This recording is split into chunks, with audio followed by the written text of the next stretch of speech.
Hello and welcome to the Minority Arts Appreciation Society podcast, where we're ticking all the boxes and bringing a much needed minority perspective to popular internet discourse. I'm Josh, my pronouns are he and him, and I lead the music discussions. My name is Matty. I lead the film discussions, and my pronouns are she and her. And today we continue our Joanna Newsom retrospective with the mammoth album, possibly the most epic breakup album of all time, Have One On Me, which runs for 2 hours, contains 3 discs, each with, I think, 6 songs on them. And yeah, a kind of marked, I'd say, shift kind of in I guess every album in Joanna's discography feels like a shift of some sort. But this definitely felt like a culmination of kind of what she'd learned from Ease and Milk-Eyed Mender. You know, it's very clear that the grand orchestral long form songwriting of Ease remains here. But the piano is back. The pop structures are back of Milk-Eyed Mender. So that like blend is really what I think characterizes this era of Joanna Newsom. It's just everything you said resonated so strongly with me. It's very clear what this is for her. It's a very like mature sort of, I wouldn't say return to form or anything like that, but it's a moment. It's a big moment. I think for critical context, keep in mind that like every one of these albums is viewed as the year it came out is critically received as like, oh yeah, this is the best album of the year. Yeah. Or this is like top 3. Like critically, every one of these albums are incredibly well received. Yeah. And even though like I think Matty and I were we've had different opinions, but I was a bit more lukewarm on Ease compared to Milk-Eyed Mender, and you were the other way around. Yeah. In like the critical sphere, each are viewed as like masterpieces, and there's no like drop off. There's no moment of like she's back. It's always like, another amazing classic Joanna Newsom record. Yeah. Have One On Me. So we're gonna be covering this kind of in a 3-part structure. So that I really wanted to give each disc its fair due because she's an incredibly dense songwriter, and I wanted to do justice to that in some way. So yeah, we start with disc 1. So if you're listening at home, that begins with Easy and ends with Baby Birch. That's including Baby Birch, isn't it? Yeah, and with each album, I grew increasingly curious, kind of about like how this stuff is hitting you. How do you feel about disc 1 of Have One On Me, in comparison to coming off of Ease and Milk-Eyed Mender? Very briefly off what you said, I'm really glad that the retrospective is taking the shape, because with Kanye West, it was very much it was the same of being a new artist. However, right from the beginning, I was very on board. As College Dropout, I love, and Late Registration has become one of my favorite hip hop albums and one of my favorite albums ever. That Kanye retrospective was like a gradual process of like losing goodwill. Like it began very positive, and then there was still like really good stuff down the line. But as we went on, there was more and more like, I don't know, Chief. You know, don't know what you're doing here, bro. Because obviously you have like Graduation early on, but that is it's not a huge moment of downfall. Like it's not a terrible album, and honestly, I find myself liking that album a bit more nowadays, anyway. But as we went through that retrospective, that wasn't like a downfall moment. Yeah. Whereas here, same with Doctor's Fantasy, that was kind of tough. Completely. Here, it's Joanna Newsom has so far been quite a difficult artist for me. Even Ease, which I was more positive on, I didn't love. I just found it much more engaging than Milk-Eyed Mender for me. So Have One On Me, this opus on like just purely in like a critical and like social idea of the word. 2 hours, 3 discs, and everyone just loves it. I felt very much that this was make or break. I was like, okay, if I don't, even if I gave this like, even if this was like a 7, You know, that's not what this is. That's not what this is, kind of thing. Like that, then because Joanna Newsom just it. Joanna, if that was the case, Joanna Newsom just wouldn't be for me. I would just like some of her better stuff, like from my perspective. And you can be safely assured that with disc one, I am very happy. I am like I had I listened to this at an interesting time because I was also listening to uh Haram, the Armand Hammer's new album, which we talked about a couple of weeks ago. And those are two very contrasting albums, and that's an album I was very excited for. Very like that's an artist I love. Hugely anticipated that kind of thing. And then I had this like weird Joanna Newsom album being like, "Hey, listen to me for the podcast." Uh, and then we took a small break from the podcast because we, both finishing university, one of us, and the other just finishing second year. Uh, and I came I was coming back to it knowing that there was really something there, but that I wasn't quite sold. And when I returned to it, I thought to myself, why was I never 100% sold on this? Because this is a wonderful work. This is like it for me. Like the Joanna Newsom thing that is happening here. I'm so glad you gave that introduction because just the culmination of those two elements of her are it's just this is the Joanna Newsom record for me so far because it I want to get into it as a like a proper critical discussion in a second, but just as like a recognition of the moment that is me being like, okay, I get it, kind of thing. This is pretty wonderful. Like, I am extremely positive on this first disc. Yeah, it's really like the Bowser's Fury of Joanna Newsom albums in terms of just like if you just take this first disc, like very compact expression of literally everything good about Joanna Newsom Yes, yeah, in a short time frame, does not say it's welcome. And with exception of, in my opinion, like one track, this is some this she oh man, this is some of her best stuff. Like I think I still like, oh man, honestly, yeah, this is for me neck to neck with Morkai Mender. Like, I like this as much as Morkai Mender, and I think this is a marked improvement on Ease. I still really adore Ease, but I just think yeah, I think what is accomplished here is a lot more. And it returning to this, it was really really exciting. Um, uh, knowing how cinematic the presentation of this album yeah, is.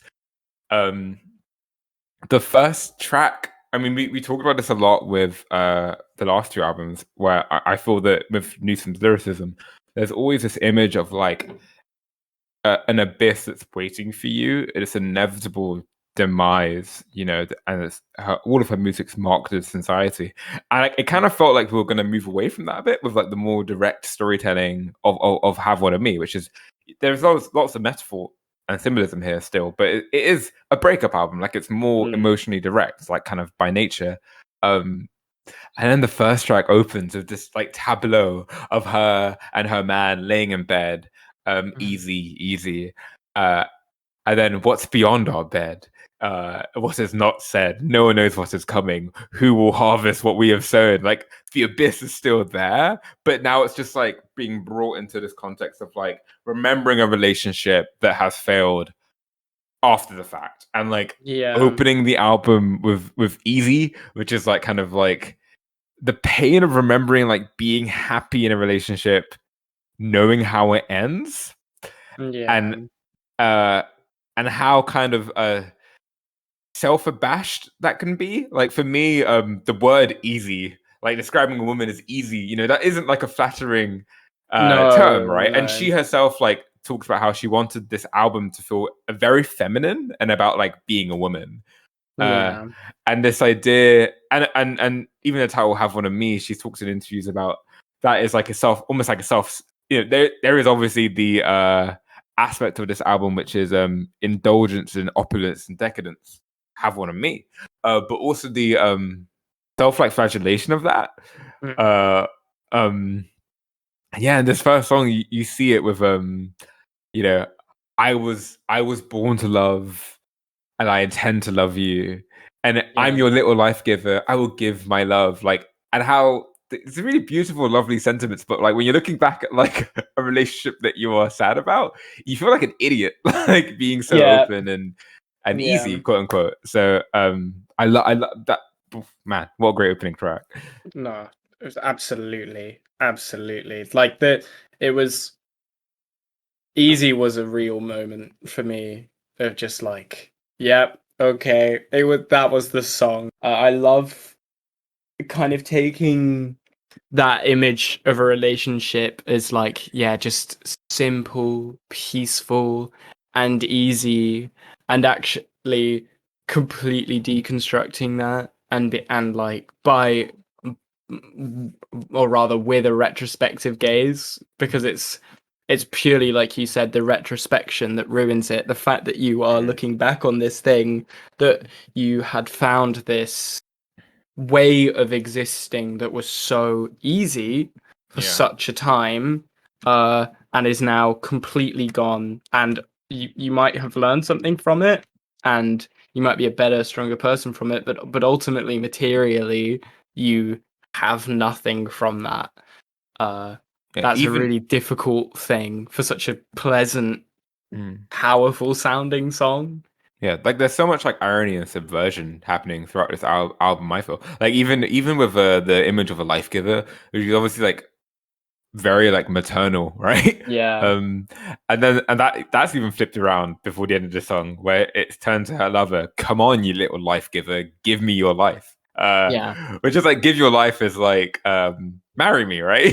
But Yeah. also like die for me. Like there's a morbidness to this album which I really adore, accentuated by like the first track ending with easy, easy, you must not fear. You must meet me to see me. I am barely here. But like a Bloody Yeah. Mary seen in the mirror, speak my name and I appear. Like Yeah. fucking hell. Like I yeah, the morbid with the infatuated is Joanna Newsom at her finest. I think I mean, that just gets to the heart of love. I think there is something inherently morbid about the way you lose yourself in love, and I can't I can't talk about all of this without bringing up. This isn't from easy, but I can't talk about all this without bringing up what is perhaps the greatest lyric of love ever.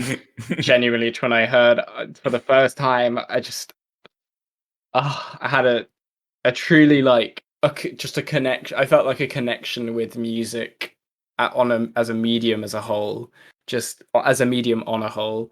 Of just wow, this can be such a beautiful thing. It's when she sings, "When I only want for you to pull over and hold me till I can't remember my own name," Mm, and like, some good intentions, oh, pavement company.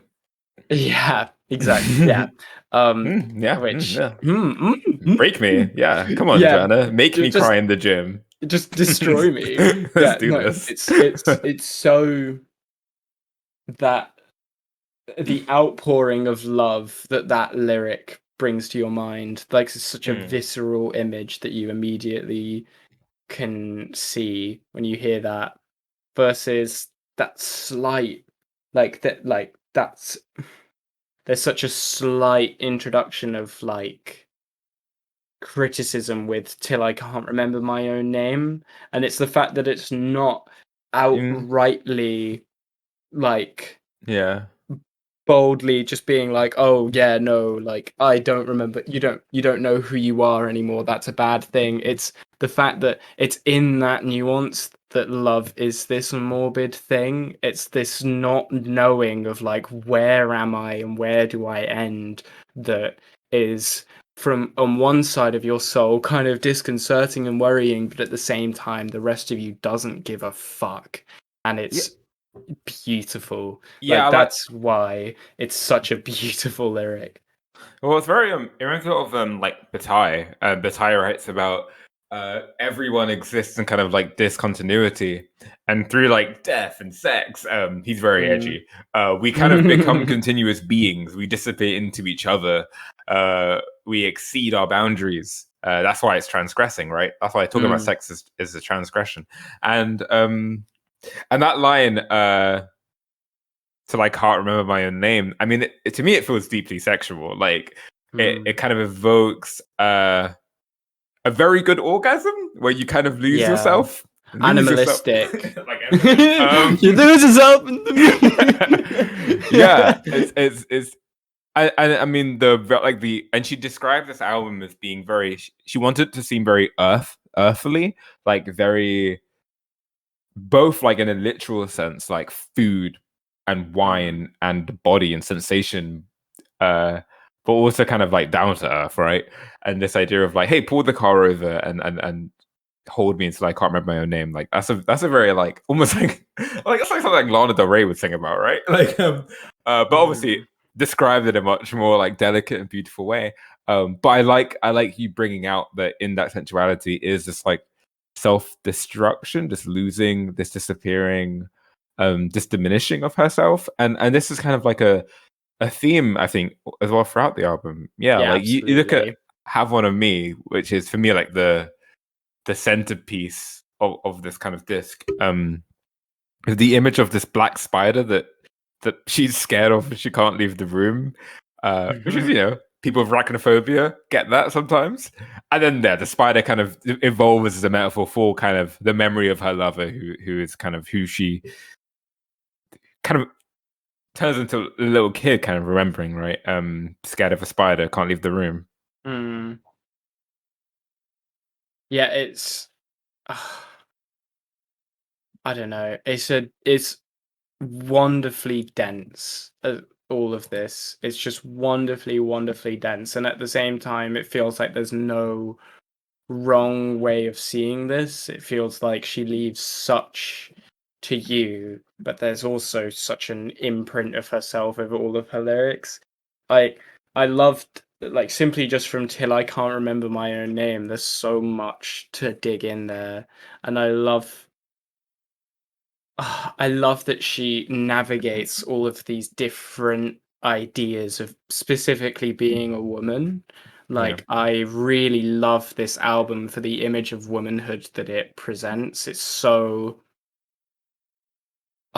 compassionate and authentic and honest, and but also really quite curated and like bold, which at the same time doesn't that curated sense of womanhood isn't at all contradictory with the earthly elements that you were talking about.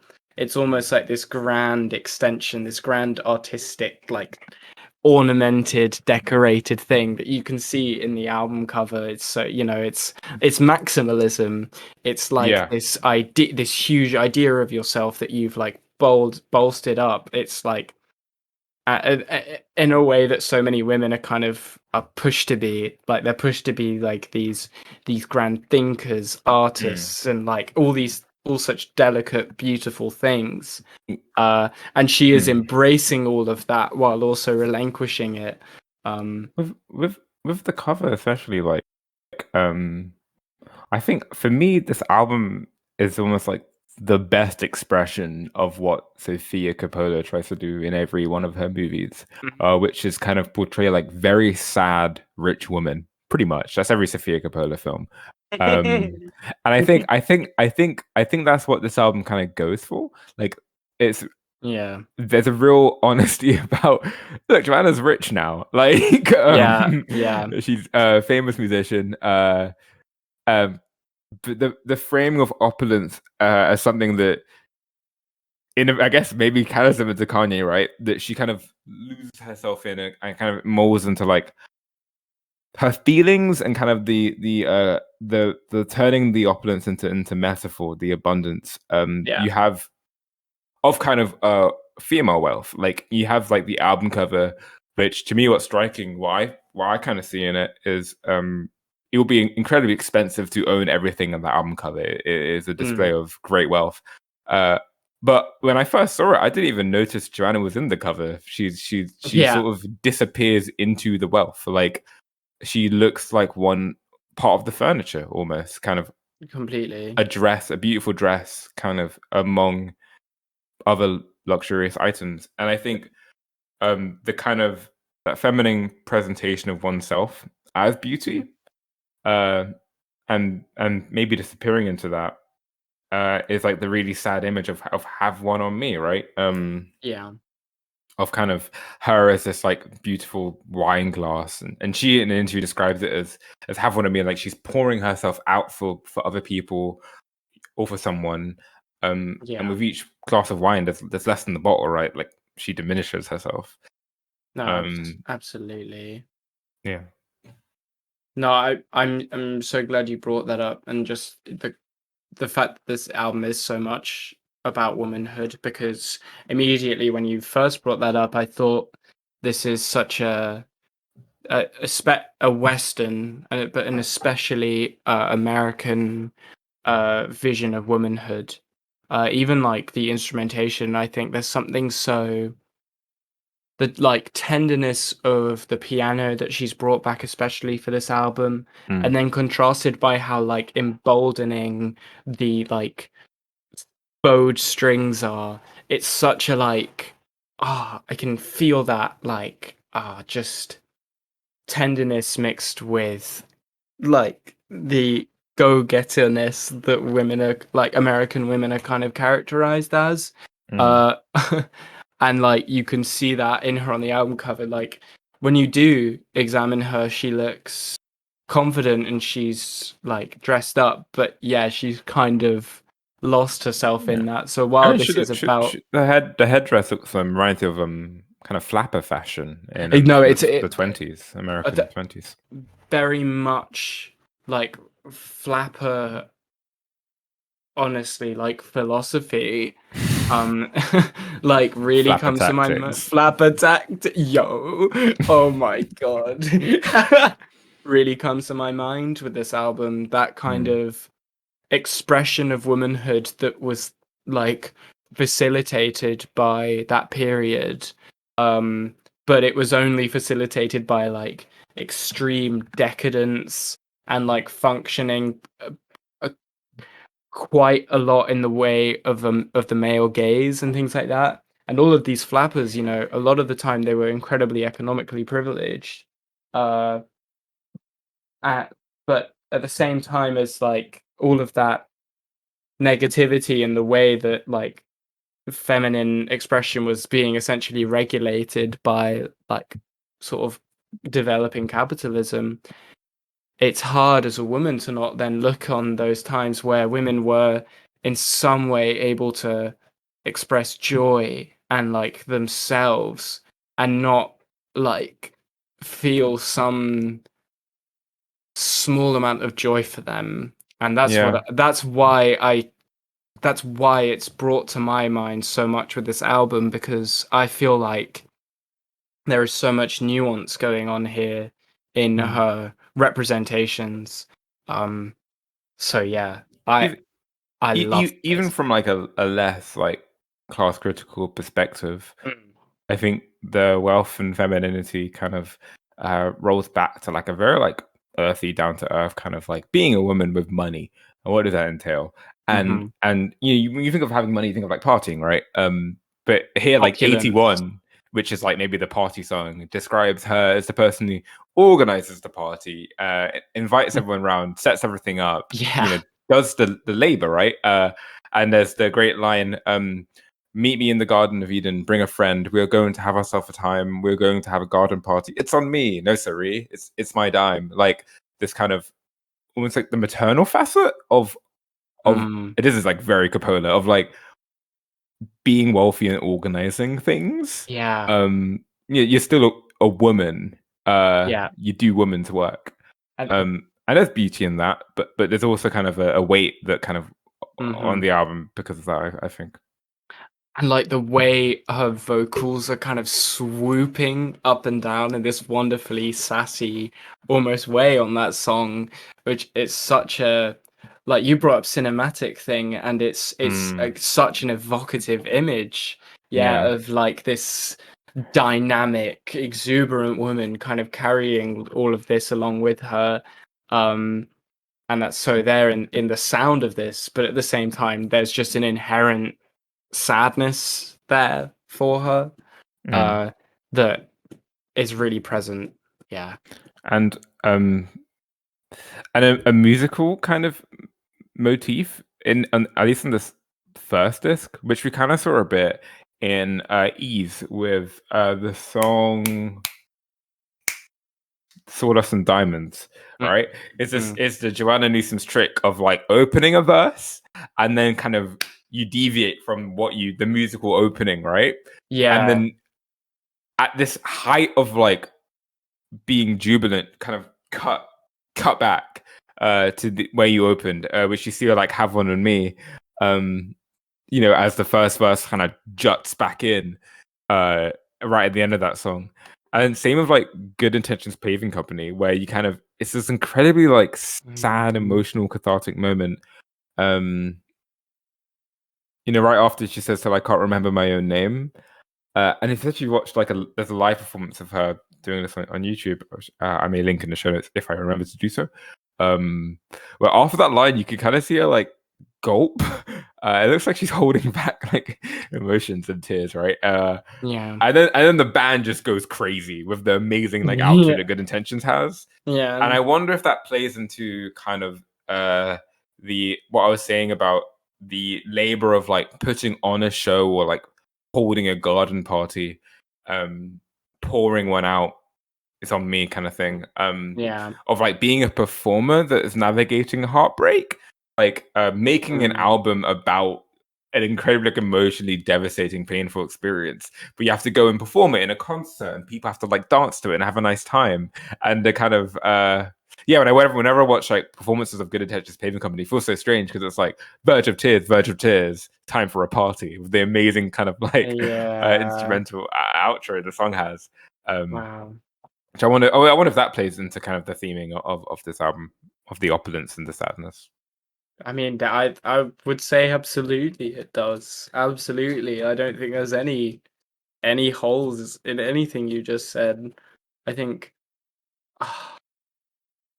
it's all so considered and also well put together, and Good Intentions Paving Company having that kind of rolling piano melody going along, kind of keeping it bouncy and fun and light, and always that kind of image of like a host, I think is the word. It's the perfect word. The maternal idea of a host, of like, you absorb that, which all of the expectations of a host are all so similar of the mother. You're supposed to just absorb all of these things and just produce at the end of the day this wonderful thing that everyone can enjoy. So yeah, to go back to like that piano melody, it's just so relentless, it's so ongoing in its like playful little way, and like everything you've brought up kind of brings in this almost like sort of guilty element to like our voyeurism of this artist's struggle, but at the same time this is everything she's constructed for us as listeners, which then simply adds another dimension of thought to it that makes it all the more interesting, which is, yeah. And this is all from disc one, obviously disc one of an expansive behemoth magnum opus LP, but like it's so much. She's just such a. This is so special. Like everything she's done here is so special. Yeah, I think before we like move on to our favorite three tracks, there's like one thing to like harp on with what you were saying about like the host who must be jubilant and absorb a crowd, in spite of herself. There's an amazing part in Baby Birch, which we brought up a bit before. It's kind of transparently about a miscarriage. This is a song for Baby Birch, though I will never know you, kind of thing. And there's this really amazing part where after this like incredibly sad kind of stuff about missing a child you'll never meet, losing a child, you kind of have this like electric guitar comes in, and then there's harp, and then there's bass, and then there's drums, and it's like there is a blacksmith, and there is a shepherd, and there is a butcher a boy. perplexing moment. It's so joyous and like magical, and such a performance. Like it's really arresting in a really fun, jubilant way, and then it winds like a host, right? You know, it's the party, and then it winds down, and you can kind of imagine the host going back to her quarters, as it were. Be at peace, baby, and be gone. Be at peace, baby, and be gone. Again, I don't know. It's really cool how it moves back and forth between those two kind of modes, as it were. But anyway, least favorite tracks. Do you want to go first? I'll go first this time. So, this is really, really hard to pick from. Like, I think, that's I think I'm. I have to go with "Have One on Me," because I think that really encapsulates the kind of themes and emotion and feeling of this album. You know, when we talk about kind of the exuberance, the luxury, the decadence of this album being conflated with the emotionality of it, right? And there's this line in that song, bottle of wine, bottle of red, helpless as a child when you held me in your arms, as well as you put me, and in your kindness, you put me straight away in the cupboard with a bottle of champagne, and then later on a train. Like this idea that she to her lover is almost interchangeable with the champagne, the wine. Like she is the thing that gives pleasure, the life giver, the sustenance. But there is like an objectification in that. There's a tragedy in that. I think that song really captures that very well. And you know, don't worry for me, have one on me. Like it's so sarcastic and bitter and you know, yeah, and then finally that image of from the courtyard I floated in and watched it go down, heard the cup drop and thought, well, that's why they keep me around. Oh, sorry, that's why they keep them around. Yeah, this idea of floating, losing your body, like losing yourself, you know, becoming weak and weightless, watching cups fall that you presented, right? I don't know. There's a real helplessness to this track and misery and hopelessness, and it really resonates with me. But yeah, Help Me is great. For a long time, Good Intentions Paid in Company was my favorite song, but I wanted to try picking a different favorite, basically. That was a bit obvious. Sorry. No, go on. Literally not. There was a tiny thing. You just go into it. My least favorite track is No Providence. I feel like this is a bit of a remnant of the kind of meandering songwriting that we kind of didn't super love on Ease at points. I feel like No Providence is a track that I found brings me back to those feelings at the low points in the album of kind of it being hard to engage and a bit too lost in abstraction at points. I don't think this is a very like visceral track for me. And yeah, it doesn't do much for me, No Provenance.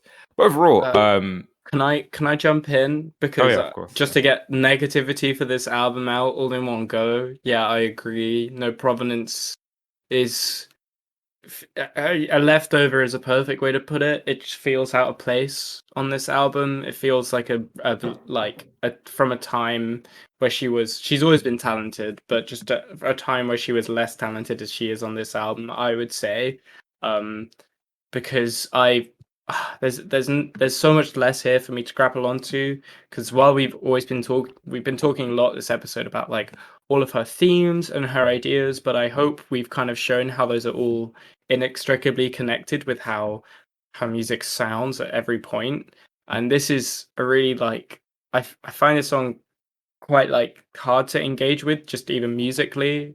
And so like digging into it lyrically is kind of like irrelevant after that point for me. So yeah, that's also my least favorite song on the album. But Josh, yeah, go into your recommendation, please. Yeah, really strong recommend. Really love it. Really amazing open, and her best work on par for me, like in my personal opinion, with Milkai Mender. Like this is just really phenomenal stuff. How about you? What's your favorite track? Since you already stated your least favorite is No Provenance. So this is a tough one, kid. Because all of this is wonderful. I'm gonna go with Good Intentions Paving Company, because Good Intentions Paving Company carries everything that we've been discussing so beautifully well. Have One on Me is, like you addressed so quite actually openly at points, somber and hard to deal with, but it does still carry that like hedonism. But Good Intentions Paving Company is a really difficult song. It sounds so carried and upbeat, in a way that women are just consistently expected to be. We're like paradoxically we're expected to be emotional, and like we're stereotyped as emotional and like upfront with our emotions, but whenever we show those, we're called hysterical and things like that. And these are all, very old like feminist talking points, but and obviously still utterly significant and utterly prevalent in everyday life. I mean, there's a line, I've been trying with my whole heart and soul to stay right here in the right lane. No, completely, exactly. And I mentioned this like rolling piano melody that's constantly upbeat and just keeps going with the song. But with this song, there's this real feeling of moving out of that right lane, all of that energy and that heart that you put into keeping yourself in line. You can feel as the song goes on and becomes more unhinged and comes out. And I love that with this song. And I think that gets to the absolute heart of the conception of woman that Newsom is presenting on this album. So yeah, I love that song. And I would give this a really strong recommend. This is the album that sold me on Newsom, I think, or well, the disc that sold me on Newsom. So yeah. Wonderful. Word of the day will be from the phrase from Good Intentions Paving Company. So with a solemn old lang. What does old lang mean, or old lang? How the fuck you say that word? What does that mean, Old huh? lang. Yeah. Isn't it like Genius tells me that it refers to the Robert Burns poem about New Year. And Auld Lang Syne, I think that's how you pronounce it, Old means Lang Syne, yeah. All Lang Syne, there we go. Means long ago. So even the word of the day is real sad girl hours, as it were. But yeah, so that's Joanna Newsom's Have One of Me. The disc one, which has clicked the most of both of us at the same time, which is exciting. Yeah. And Yeah, what are that's we awesome. what are we doing next week? Next week, we're gonna take a dip into one of my favorite directors' works with Assault on Precinct 13, one of the just less talked about works of John Carpenter. And I wanted to take a little look at it, see what it's about, and chat about it with you. So we're gonna do that next week. Cool. Yeah. The boogeyman himself. The boogeyman himself.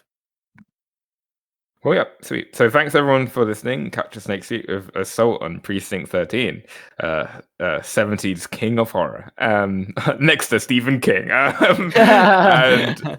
And yeah, catch us on our socials with updates and Thank you again. Have one on us. Have one on us, dudes. Bye. See ya.